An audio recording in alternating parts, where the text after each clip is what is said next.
Salam konslet. Assalamualaikum warahmatullahi wabarakatuh. Saya Isan. Hari ini saya coba untuk sedikit membahas sejenak tentang settingan, tentang lovebird, tentang PAUD, dan tentang pemahaman karakternya.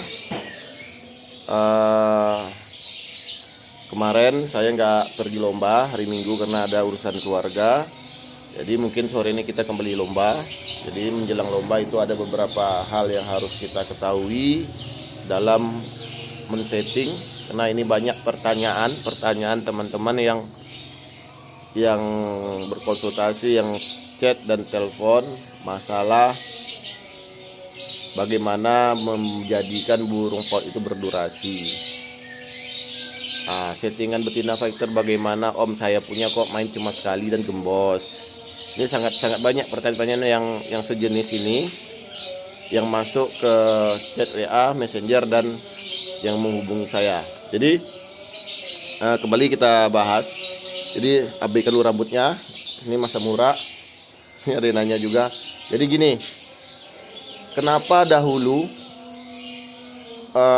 pemain lovebird itu menggantang sekali main gembos? Ini berhubungan dengan chemistry, itu yang pertama.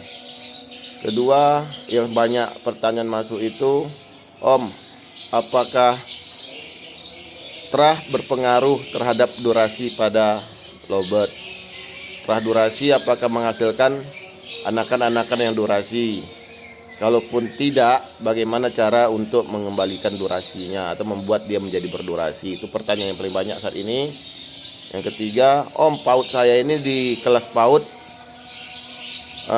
dulu juara-juara, dari Balibu sampai ke PAUD juara-juara. Di saat dia sudah menginjak dewasa itu nggak maksimal, sering zong. Nah, ini juga pertanyaan yang rating tertinggi. Bagaimana caranya Om dari PAUD, dari Balibu PAUD sampai ke dewasa tetap bisa juara? Ini yang ketiga. Pertanyaan yang banyak ini saya rangkum dari ada sekitar 782 pertanyaan, dan ini rating terbanyak. Jadi saya sengaja buat streaming karena ini banyak, biar saya jawab sekalian. Satu lagi pertanyaannya apa tadi ya?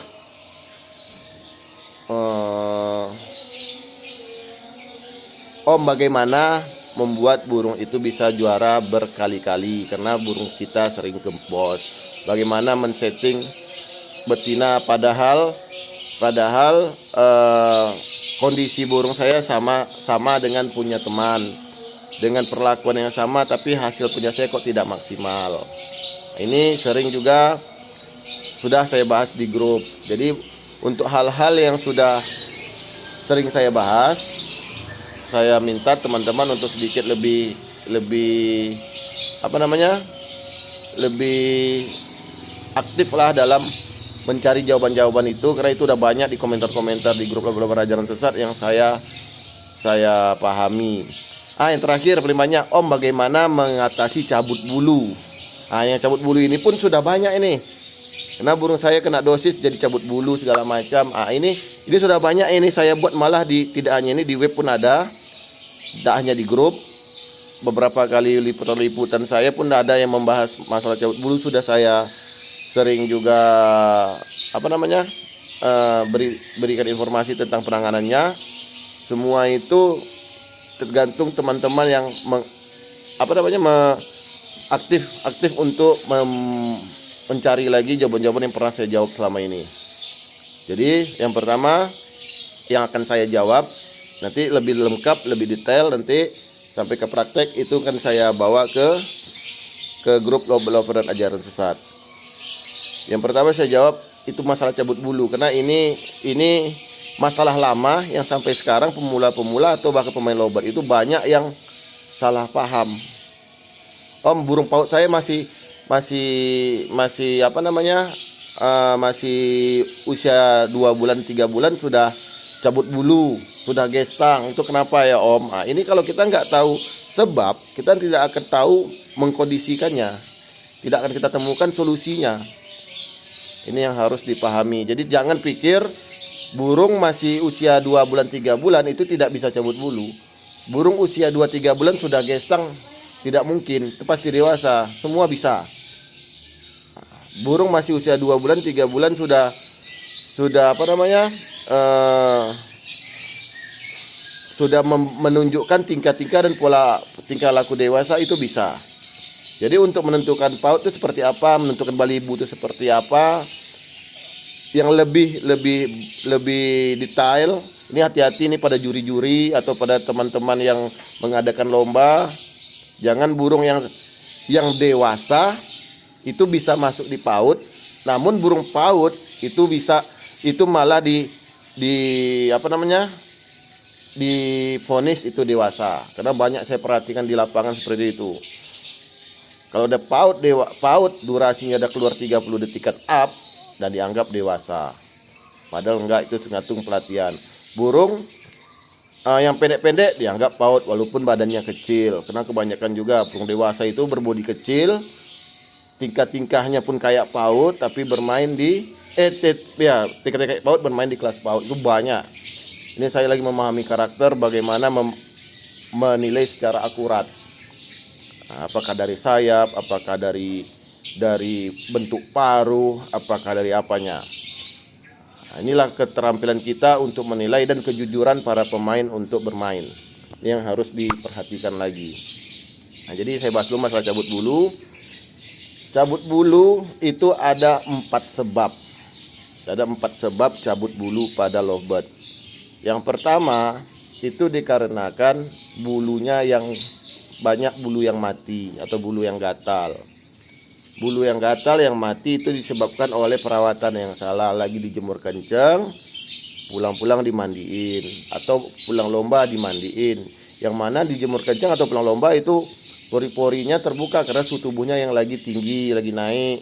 Dimandikan kuyup dengan semprotan air masuk ke dalam pori-pori mengakibatkan gatal dan dia cabuti. Itu satu faktornya. Jadi pahami dulu penyebabnya sehingga kita bisa menangani masalahnya.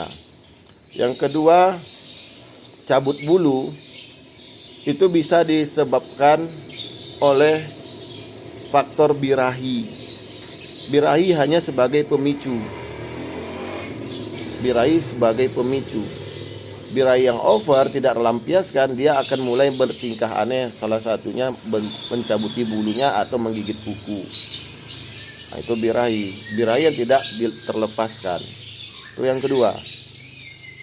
Yang ketiga, cabut bulu ini bisa jadi karena emosi. Itu birahi tadi, ini emosi yang berlebihan. Nah, ini sampai ngejar-ngejar ekor. Kalau kada kacor dia matu ekor, ngejar-ngejar muter-muter. Pada lovebird tidak se-ekstrim itu, cuma dia mau bunyi, nyabut bulu, menarik perhatian, nyabut bulu kayak burung stres. Jadi kelebihan itu bisa mengakibatkan burung itu stres. Nah, ini yang mengakibatkan cabut bulu, baik itu kelebihan dari tadi birahi, yang kedua, yang ketiga itu kelebihan dari emosinya. Yang terakhir, ini bisa keempat, ini disebabkan oleh karakter yang sudah terbentuk.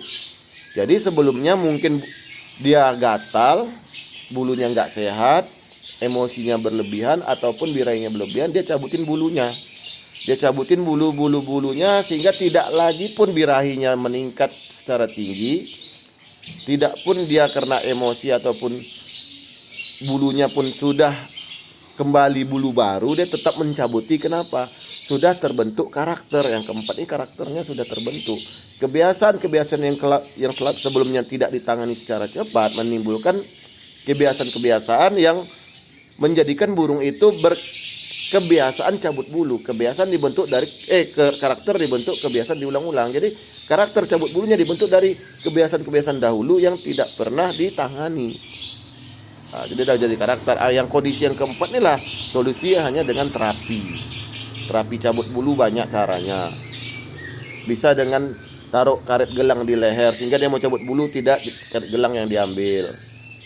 Yang pasti penanganannya jaga keseimbangannya. Itu gunanya salah satu cara menangani cabut bulu itu dengan menjaga keseimbangan, redam birahinya jangan sampai over. Nah, itu diumbaran, bisa diumbarkan. Sekali burung cabut bulu jangan pernah disemprot atau dimandikan karena kita nggak tahu kondisi bulunya itu, kondisi tubuhnya itu apakah lagi panas atau enggak, maka biarkan dia mandi sendiri. Ajaran sesat tidak pernah mengajarkan untuk dimandikan semprot kuyup, apalagi mandi malam, karena di hutan pun tidak ada mandi malam. Berikan aja sesuai dengan kebutuhan burung itu sendiri. Nah, ini yang ya saya hanya bisa menjelaskan poin-poin penyebab dan cara kita penanganannya. Untuk solusinya nanti saya akan berikan di apa yang cocok, pakannya seperti apa, racikan seperti apa, bagaimana penanganan burung cabut bulu sehingga dia pulih, kapan daily diberikan karena itu ada kandungan natrium, kapan Vitastok diberikan, ya kan, itu ada semua. Nanti kita bahas di grup lover dan ajaran sesat. Yang kedua yang sering tanya, Om, burung saya kok gembos, main satu kali sudah yang kedua ketiga nggak juara. Nah, ini juga sering pertanyaan seperti ini masuk, Om, bagaimana bisa bermain di sesi pertama sampai sesi keempat main berkali-kali bisa bermain 3 sesi. Nah, ini pertanyaan yang apa namanya, kembali ke ketelitian kita melihat kondisi burung di saat mau digantang. Sesi pertama bagaimana kondisinya, lihat di gantangan apa musuhnya seperti apa, pola tingkah lakunya apa yang membuat dia seperti itu, sehingga kita kondisikan lagi pada sesi kedua. Oh, bilainya kah, ininya kah yang kurang, apa yang kita perlu, apakah jemur, apakah terapi perodong basah, segala macam. Semakin teliti kita, podium kita semakin meningkat. Misal di main pertama juara 3, wow, berarti udah tahu kita masalahnya. Ingat, kondangan itu bukan tidak berhasil. Kondangan itu adalah keberhasilan kita melihat burung itu tidak cocok settingan apa. Jadi jangan kondangan itu pikir tidak berhasil. Mencari titik nyaman itu adalah kita habiskan jatah kondangan. Nah, gitu loh. Jangan kita bodoh, kita kondangan tapi tidak tahu kenapa burung kita kondangan. Apa yang membuat dia bertingkah aneh, apa yang membuat dia tidak bunyi. Kita harus tahu pada sesi pertama. Itu yang namanya ketelitian, kita harus cerdas. Perhatikan, kalau main pertama itu misalnya juara 3, berarti belum maksimal. Karena kita tahu top performnya seperti apa. Di saat main kedua kita kondisikan agar dia lebih baik dari pengalaman kita melihat pola tingkah lakunya di sesi pertama. Nah, begitu seterusnya gitu. Jadi podium kita itu selalu meningkat gitu. 3, 2, 1, 1. Kalau udah 1 gitu udah top perform, tinggal mempertahankan. Baik itu durasinya, rapat jedanya, karakter gekeknya, dengan duduk atau dia nyeruji, mentil, itu bisa kita bentuk semua sesuai dengan kebutuhannya. Nah, ini pernah juga saya bahas beberapa orang yang konsultasi. Ingat, kita jangan ikut-ikutan dalam men-setting burung. Ini yang sering saya sampaikan ke kawan-kawan, jangan ikut-ikutan teman dalam men-setting burung. Apalagi sekarang YouTube sangat banyak, dalam settingan-settingan lobet sangat banyak, ribuan. Semua menjadi suhu, semua menjadi guru pada burungnya masing-masing. Nah, jadi ini yang harus diperhatikan. Selagi kita sering nonton YouTube, kita dalam men-setting, kita akan lambat menemukan. Bukan saya katakan yang YouTube, yang orang buat konten-konten lobet tentang settingan itu salah. Enggak, itu benar. Cuma itu benar untuk burung dia, bukan burung kita. Malam kita tonton YouTube A, ya kan? Pagi kita terapkan. Tidak maksimal, kok tidak seperti yang disampaikan si YouTuber gitu. Malam kita tonton lagi. Terjadilah kita coba lagi yang B, yang A di hari kedua, masih tidak sama. Akhirnya malamnya kita tonton lagi, ketemu YouTube C, D, E, kita terapkan. Jadi karakter tidak terbentuk, kebiasaannya berubah setiap hari. Dan yang kita berikan tidak sesuai dengan kebutuhan dia. Ini yang membuat burung stres. Ini yang membuat burung cabut bulu. Ini yang membuat tidak ada chemistry antara pemilik dengan burung. Nah, ini. Jadi hentikan nonton-nonton yang hentikan memperhatikan YouTube, perhatikan burung sendiri. Ini yang sering saya sampaikan ke kawan-kawan. Pemain lobet beda sama pemain kicau. Pemain lobet ini nggak ada istilah suhu, tidak ada istilah master, beda sama kicau. Kicau di saat dia dapat settingan A, diterapkan pada burung A, itu akan lebih mudah untuk menerapkan kepada burung-burung lainnya, itu pada kicau. Tapi pada lobet, di saat si yang A, saya contoh Rosidin, saya jadikan dari nol sampai dia, alhamdulillah sampai dia ke nasional. Di saat Rosidin meninggal, itu saya tidak bisa lagi untuk menjadi suhu. Saya harus belajar lagi untuk pegang burung lain dan mulai lagi dari nol. Gitu loh. Ini yang harus dipahami. Nah, bagaimana Anda bisa menjadikan burung itu bermain berjuara bertubi-tubi jika burung Anda pegang pun tidak satu? Untuk memahami karakter itu nggak bisa. Saya burung banyak, tapi kenapa saya pegang cuma Idin? Lepas Idin ke jokinya pegang lagi cuma satu Limek. Lepas Limek ke Bang Tatung pegang lagi satu Senja. Nah gitu satu per satu. Walaupun burung saya banyak semuanya bisa dimainkan. Kenapa? Untuk mendapatkan chemistry tadi. Jangan kita serakah biar dianggap suhu pegang 10 burung sekaligus. Ini beda. Ini lovebird burung kasih sayang. Kasih sayang utama bagi dia. Dengan kasih sayang kita bisa tahu karakter burung itu sendiri sehingga kita bisa memenuhi kebutuhannya.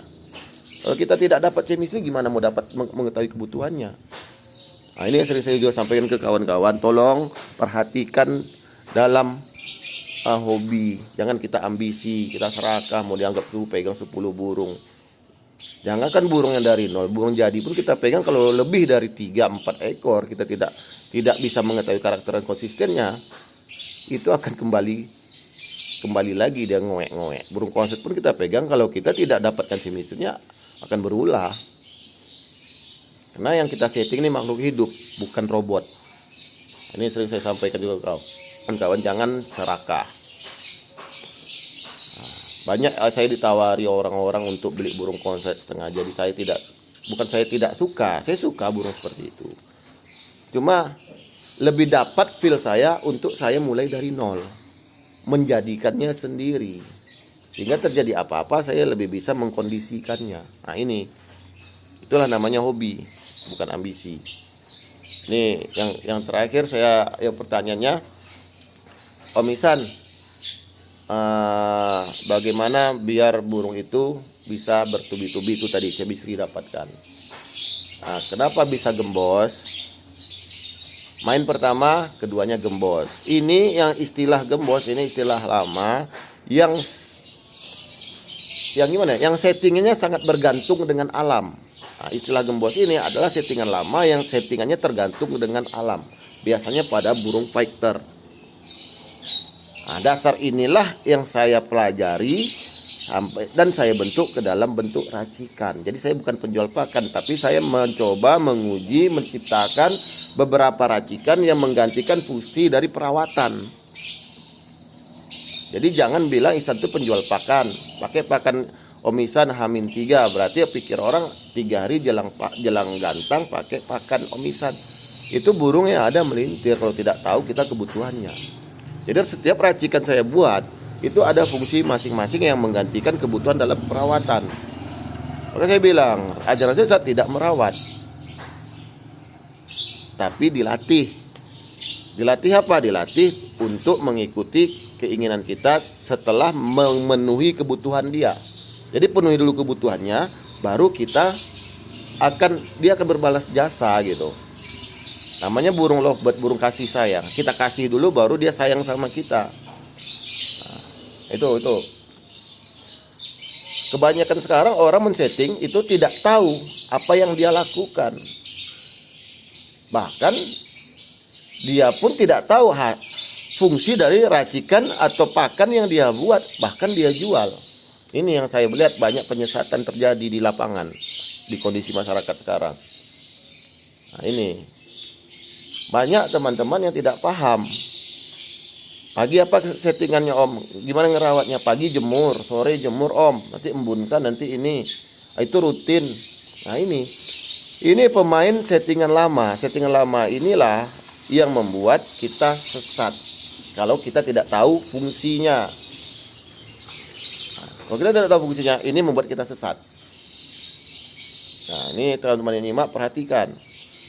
Jangan lagi setting ikut-ikutan. Ajaran sesat itu tidak mengajarkan ngerawat, mengajarkan untuk setting sesuai dengan kebutuhan burung.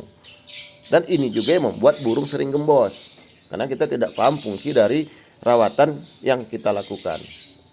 Ya dari sebelumnya kayak gitu Om. Paginya jemur, sore jemur. Nanti embunkan dua kali seminggu diumbar. Dan itu yang diikuti tanpa memperhatikan kondisi burung.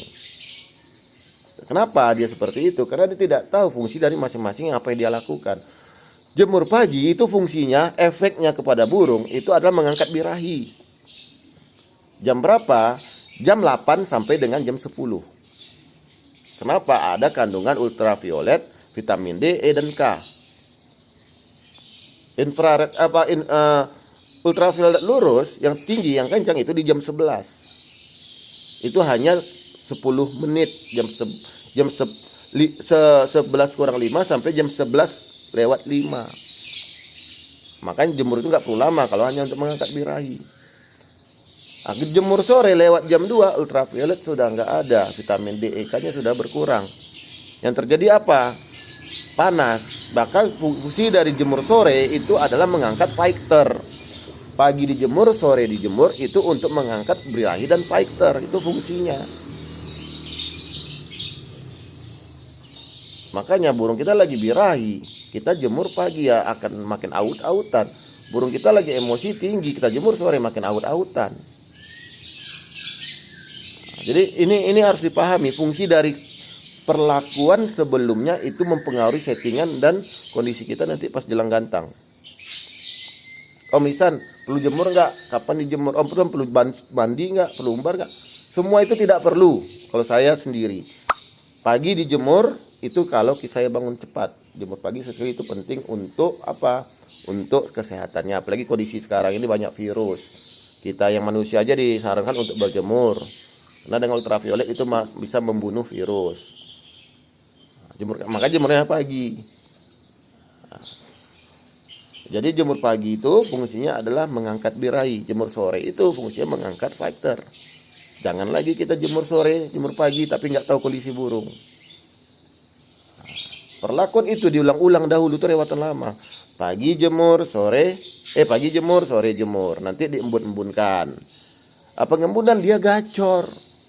Saya tanya, Om, pengembunan fungsinya apa? Nggak tahu, kawan seperti itu. Pengembunan itu bikin burung gacor. Bukan pengembunannya yang bikin gacor. Suhunya yang bikin gacor. Suhu cuaca ya, bukan suhu master gitu. Kalau pengembunan yang bikin gacor, kenapa tidak disemprot embun? Burung nggak gacor juga kok. Jadi kenapa di pengembunan itu burung gacor? Karena hariannya birahi kita angkat, jemur sore fighternya kita angkat. Di saat pengembunan itu akan seimbang. Di saat titik seimbang terjadi, burung gacor. Begitu juga burung di alam. Kenapa gacor di saat subuh? Karena dia sudah aktivitas. Terbang dia pagi sore, kena jemur secara alami. Di saat subuh dia bunyi. Itu jangan burung. Titik gacor alami itu gara-gara aktivitas itu di pagi hari. Ayam pun gacor. Jadi bukan karena pengembunannya, tapi karena fungsi bahwa dengan pengembunan pagi cuaca yang sejuk, yang tadi tinggi, yang terangkat pada pagi dan sore hari itu diseimbangkan dengan pengembunan. Dan tidak hanya subuh. Titik gacor secara alami juga pada sore jelang, tapi itu lebih sebentar, Yang lebih lama itu keseimbangan lebih cepat terjaga waktu subuh. Itu maka perlunya pengembunan, settingan lama. Lalu umbar untuk apa? Umbar memang perlu. Umbar inilah untuk menjaga agar over birahi yang kita jemur tadi, over fighter yang kita jemur tadi itu tidak ketinggian. Karena semakin tinggi birahinya, semakin tinggi emosi dalam kondisi seimbang, dia akan gacor namun durasi berkurang. Jadi umbar bukan nambah durasi, tapi umbar itu mengembalikan top perform durasi burung itu sendiri. Umbar tidak menambah durasi. Tapi yang biasanya sering kena jemur pagi, jemur sore jadi pendek-pendek, emosi berlebihan, dengan diumbar, dia terjaga tidak over, burung jadi kembali top durasi awal gitu loh. Dia kalau memang kayak Om bilang, Om Ihsan pakai Hamin 3 burung saya dulu 20 detik. Sekarang kok jadi 2 sampai 3 menit. Alhamdulillah cocok. Bukan masalah cocok-cocokan gitu. Burung produk saya tidak bisa nambah durasi sampai hari ini. Kalau ada orang yang bisa dengan nambah durasi, jual pakan, racikan nambah durasi, saya beli berapapun harganya. Saya tantang. Karena udah berapa tahun saya uji coba tidak ada. Durasi itu adalah karakter. Suara itu adalah karakter. Karakter hanya bisa diperpanjang dengan cara dilatih, bukan dengan produk. Nah, produk hanya bisa mengembalikan top performnya H-3 yang tadi cerita Om dari Solo, dari banyak teman yang dulunya cuma 20-30 detik sekarang bisa menitan. Kenapa? Karena top perform burung dia keluar lagi setelah kita tahu kebutuhan dan kita penuhi. Burungnya memang kualitas di 2-3 menit, cuma penanganannya salah jadi 20-30 detik. Nah, dengan H-3 tadi, dengan produk saya, dengan daily, dengan Vitastop, dengan Zetrum, itu mengembalikan top perform burungnya. Nah, ini yang harus dipahami. Jadi masing-masing yang kita lakukan kita harus tahu fungsinya. Percuma kita bergerak, kita bekerja, tapi kita nggak tahu tujuannya, akan nyasar. Itu saya bilang ajaran sesat ini semoga tersesat benar. Kita membuka pola pikir, memahami gimana caranya men-setting agar burung bisa kita setting sesuai kebutuhannya. Kita harus belajar cerdas. Saya bilang kita pemain harus lebih cerdas pada burung, karena burung itu burung cerdas, burung lovebird. Nah, ini tolong diperhatikan. Jemur pagi itu untuk mengangkat birahi, jemur sore itu untuk mengangkat fighter, pengembunan untuk mengimbangi. Kenapa? Untuk juara itu perlu gacor. Syarat gacor, birahi dan fighter seimbang. Maka dia gacor, semakin tinggi birahi, semakin tinggi fighternya. Dalam kondisi maka burung semakin gacor, namun durasi berkurang. Itu rumus. Nah, jadi birahi pagi sore itu perlu. Kalau settingan lama, nanti kita pagi kita embunkan, kita seimbangkan, dia gacor. Dengan pengumbaran, burung akan terjaga dari over, sehingga durasi kembali pulih. Nah, karena kalau udah namanya over, kita pun seperti itu. Kita yang emosi, jangan untuk bernyanyi, bernapas pun sulit. Napas kita pendek-pendek kalau kita emosi. Kalau kita birahi kita lagi tinggi, jangan kita bernapas, yang ada keluar mendesah. Nah, begitu juga pada hewan, pada burung. Maka kita kontrol dengan pengumbaran agar tidak over. Nah, inilah settingan lama, settingan yang yang diatur alam, settingan yang bergantung sama alam. Sehingga apa yang terjadi di saat kita lomba, main satu kali burung jos juara 1 atau 3 podium, main kedua gembos. Kenapa? Efek dari gantangan di sesi pertama membuat burung itu kehilangan keseimbangan. Apakah birainya yang keras tiba-tiba mendadak naik atau fighternya, sehingga di saat main kedua kita perlu keseimbangan lagi. Oh, ini birainya sudah ketinggal, ini fighter mendadak naik, berarti kita butuh apa? Kita butuh nambah birahinya. Caranya apa? Jemur pagi, hari sudah sore, ya nggak bisa. Nah, itu yang harus dipahami. Nah, begitu juga burung udah gacor, pas digantangan ngoek. Kenapa? Oh, tidak seimbang. Untuk menjaga keseimbangan gimana? Kita harus embunin. Sedangkan kita main pagi sama sore embun nggak ada. Nah, ini makanya cukup bisa main sekali tapi lama. Kenapa? Karena perawatan tergantung dengan alam. Nah, ini sering saya analogi seperti ini. Kenapa ajaran sesat yang saya ajarkan dari tahun 2004-2005 pakai untulan, pakai ini itu semua. Saya pelopor pertama kali yang membawa burung dengan untulan tahun 2014-2015. Itu setelah 2015 itu setelah setahun lebih saya uji coba. Ini yang harus dipahami. Kenapa ajaran sesat bisa mainnya bertubi-tubi, main sesi pertama, kedua, ketiga? Karena yang settingan alam tadi sudah kita bentuk ke dalam bentuk racikan. Jadi ada fungsi semua. H-3 ngangkat birahi, kurang birahi kasih H-3. Bukan lagi jemur pagi. Kalau mau jemur sekedarnya aja untuk mencukupi kebutuhan agar dia sehat. Maka tidak perlu kerodong-kerodong. Kerodong itu mengangkat fighter fungsinya.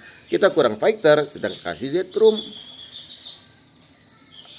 Jemur sore diganti oleh Zetrum, penggacor dengan mengangkat fighter. Udah ada semua. Jadi semua ada fungsi. Oh, burungnya durasi nggak keluar pendek-pendek, berarti dia kelebihan over. Over pakai redam. Peredamnya apa? Vitastop. Oh, dia nggak stabil di rumah, gacor di lapangan ini, mendadak naik sehingga tidak seimbang, harus diseimbangkan. Maka pakailah penyitabil, itu namanya daily, penggantikan dalam pengembunan. Sehingga apa? Sesi pertama bermain, burung podium, sesi kedua apa yang kurang dan lebihnya kita bisa mengkondisikan dengan menggunakan racikan.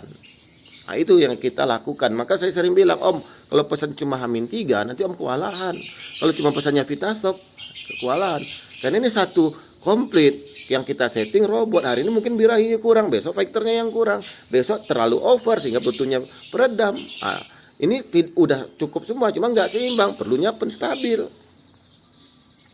Ini settingan, bukan sekedar penggacor. Maka saya bilang jangan sakit kepala minum obat sakit perut, nggak nyambung.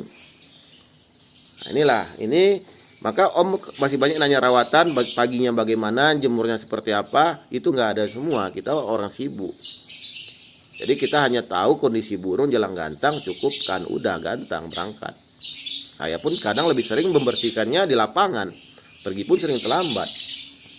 Tapi masih podium, kenapa? Karena kita tahu kebutuhan burungnya kita penuhi. Insya Allah dia kerja. Nah itu aja sebenarnya yang harus dipahami, kenapa bisa gembos, kenapa, apa fungsi dari setiap jemur, setiap hal-hal yang kita lakukan terhadap burung. Kebanyakan kita itu hanya ngikut-ngikut, jemur pagi orang ikut jemur pagi, sore orang ikut jemur sore, embun orang ikut embun, ngumbar orang ikut ngumbar, tapi nggak tahu tujuan dan fungsinya. Yang lebih parahnya kawan main apa namanya, tetes atau suntik segala macam, atau pakai pakan macam-macam yang diracik sendiri, juara kita ikut, sedangkan dia ngeracik aja belum tahu tentu fungsinya apa yang dia buat. Makanya karena yang kita setting ini makhluk hidup, kita harus teliti memahami karakternya, berdasarkan karakternya lah dan kebutuhannya lah kita penuhi, sehingga burung itu kembali gacor, baik hanya di rumah dan di lapangan juga. Ini yang saya ajarkan kawan-kawan, buka pola pikir untuk lebih apa ya namanya, lebih cerdas lah intinya, jangan ikut-ikutan. Pada burung, pada lobet terutama, kondisi sama, penanganan sama, bisa hasil berbeda kalau kita tidak tahu kebutuhan burung. Kondisi sama, penanganan sama, hasil berbeda.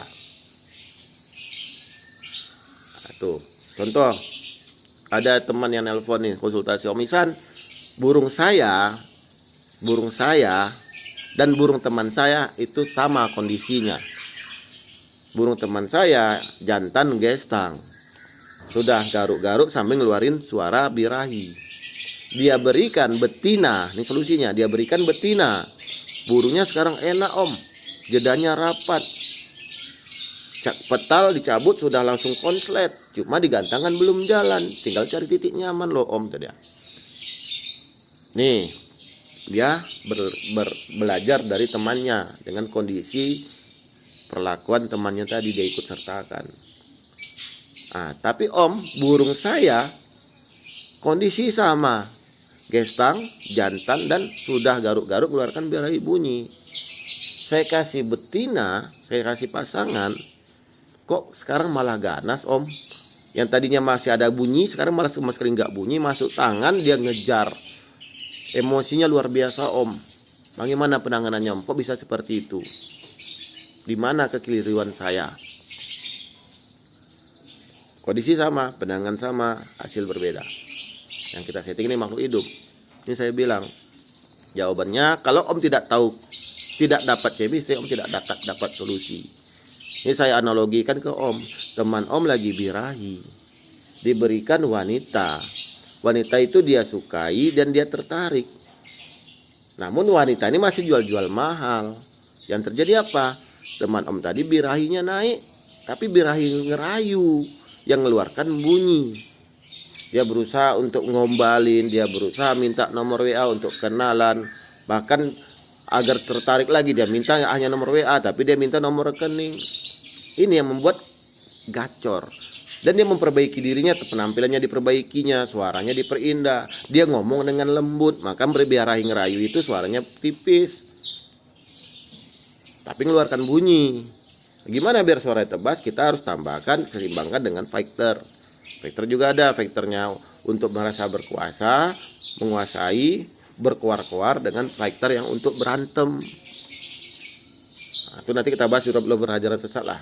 Gimana membedakan birahi-birahi tersebut? Bagaimana membedakan ini birahi kawin, ini birahi ngerayu, ini birahi emosi, ini emosi untuk berantem, ini emosi untuk dia menunjukkan kekuasaan, ini untuk dia keluar-keluar. Ada dua semua, itu yang kita redam dengan kita stop. Jadi kembali ke cerita teman tadi, saya bilang seperti itu. Oh gitu ya, jadi sekarang kondisinya om juga birahi. Saya juga berikan wanita, tapi wanitanya itu usia 70 tahun, gigi pun nggak ada. Om nggak tertarik sama dia, tapi wanita itu tertarik, nyosor-nyosor minta cium. Om yang birahi tadi bisa hilang, birahinya malah jadi emosi. Itu makanya pahami kebutuhan burung. Karena kebutuhan kalau kita pahami, penanganan yang sama pun hasil berbeda. Nah, ini yang harus dipelajari gitu, yang harus dipahami. Karena saat kita aja manusia satu gen, kembar identik, itu seleranya beda-beda, kebutuhannya beda-beda. Padahal tempatnya sama, lokasi tinggalnya sama, orang tuanya sama, semuanya sama. Nih yang harus dipahami untuk teman-teman. Mungkin ini yang dulu saya sampaikan, masalah terah, bagaimana mendidik caut, bagaimana cara lebih detail. Ini hanya pandangan secara secara umum yang saya sampaikan di beranda ini. Nanti untuk lebih detail, apapun itu, mulai dari menjadikan PAUD, bagaimana berdurasi, bagaimana melihat karakter durasi, gimana ngelatih durasi dari PAUD sampai dewasa, bagaimana di PAUD dia juara sampai ke dewasa pun tetap juara, bahkan bagaimana PAUD bisa juara di kelas dewasa, itu akan kita kupas semua di grup Robot Lover dan Ajaran Sesat. Nah, jadi untuk teman-teman silahkan bergabung. Saya nggak bisa nentukan kapan saya streaming untuk mengajarkan, cuma saya lihat dari chat WA, kalau sudah banyak pertanyaan saya rasa yang bertanya subur, saya akan streaming di saat waktu saya tersedia. Hari ini mungkin kita akan nanti streaming lagi sekitar sore. Ini saya ada kegiatan dulu, nanti mungkin sore sekitar jam 5. Mungkin malam pun mungkin lebih nyaman karena banyak yang tidak kerja atau yang tidak beraktivitas. Mungkin malam juga kita mulai akan rajin streaming, mengupas apapun tentang lovebird selama masa kita PPKM. Pelan-pelan kita men-setting. Sekian, saya Ihsan, saya ucapkan salam konslet.